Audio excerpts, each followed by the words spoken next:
Hello everyone, myself CA Ashwini Sonone from Instagram handle CA Let's Achieve. In this video, we are going to talk about planning for 60 days before June 2020 CA exams. This video contains 3 types of plan. Plan A, which contains the full day schedule plan. Plan B, which contains the subject-wise schedule plan. And Plan C, no plan. Starting with the number of days, we have 60 days remaining for the CA Foundation June 2020 exams.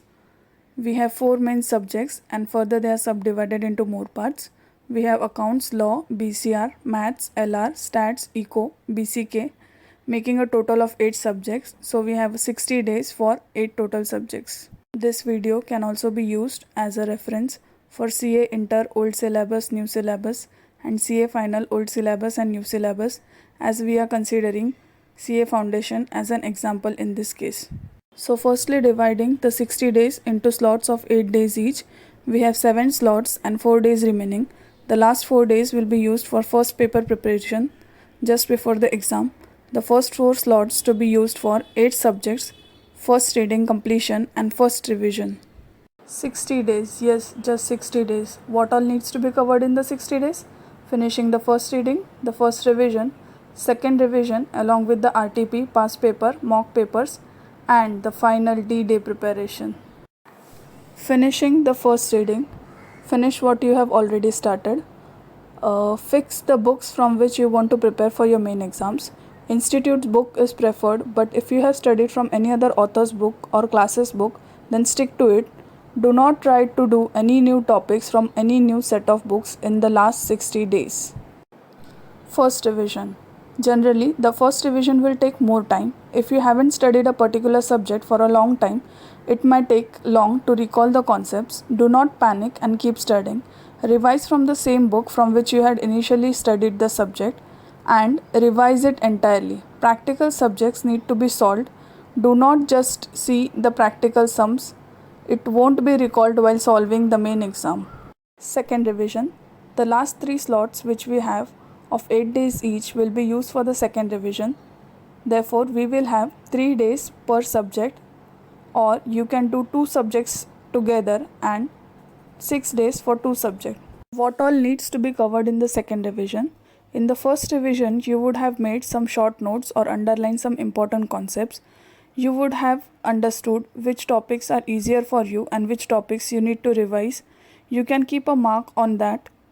The second revision should also contain the RTPs, the mock papers and the past papers. Some papers you can solve it and some papers you can just check it out, as we will have less time for the second revision. So let's start with Plan A. Plan A is for those who require a full day plan and they are efficient in executing a full day plan as per the plan scheduled. Choice of subjects. I would advise you to choose 1 theory subject and 1 practical subject for each day. For example, the combos can be maths and laws, eco and accounts. Plan A for morning studying person. You have to take it into notice that few subjects will require more time compared to few other subjects.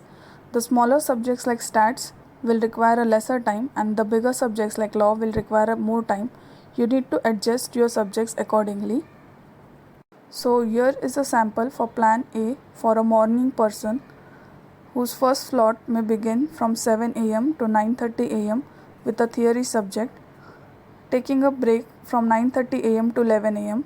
From 11 am to 1:30 pm he can do a practical subject. From 1:30 to 2:30 he can take a lunch break and a nap or chit chat. From 2:30 pm to 5 pm he can again do a practical subject. From 5 to 5:30 pm there can be a tea break. From 5:30 to 7:30 pm there can be a theory subject. From 7:30 pm to 8 pm a break can be taken. From 8 pm to 10 pm, whichever subject you could not complete in the day, you need to finish that subject now. This is another sample of Plan A for a day studying person whose first slot may begin from 11 am, assuming his other household chores are completed before 11 am. From 11 am to 1:30 pm, a theory subject can be taken. From 1:30 to 2:30, lunch break can be taken. 2:30 to 5 pm, a practical subject. 5 to 5:30 a tea break, 5:30 to 7:30 a theory subject, 7:30 p.m. to 8 p.m. a break, and 8 p.m. to 10 p.m. a practical subject. He can do dinner from 10 p.m. to 11 p.m. and relax a bit from 11 p.m. to 1 p.m. Whichever subject is pending for the day can be completed. Similarly, there can be students who study the whole night and sleep in the daytime. They can use the above two samples for planning as per their time schedule. Few days you will have to study more if the topic so requires. Moving forward to Plan B. Plan B is for the students who can accomplish the given subject in the given number of days but they cannot stick to the time schedules. So for them, the slot 1 can be one theory subject, one practical subject. Similarly, slot 2, slot 3 and slot 4 can be planned. Every 2 subjects should be completed in 8 days. And the most exciting plan, Plan C. Plan C is for those students who do not want to do anything according to the plan. They know the exams are near and they can manage it without planning. So for them, only one tip: do not neglect any subject and keep the track of the days left for completing your revision. Once you have completed the first revision, we can move ahead to the second revision. In the second revision, you should have hold of some topics which you can give a glance and revise, and further some topics which need detailed revision. The 3 slots remaining of 8 days each needs to be allocated for the 8 subjects, hence you have 3 days per subject. You can start and finish a single subject in 3 days, or you can do 2 subjects simultaneously for 6 days. RTPs, mock papers and past papers needs to be considered in the second revision. The final D-Day revision. The revision just before the exam day. For the first subject you have 4 days for revision, but for further papers you have only 1.5 day for revision.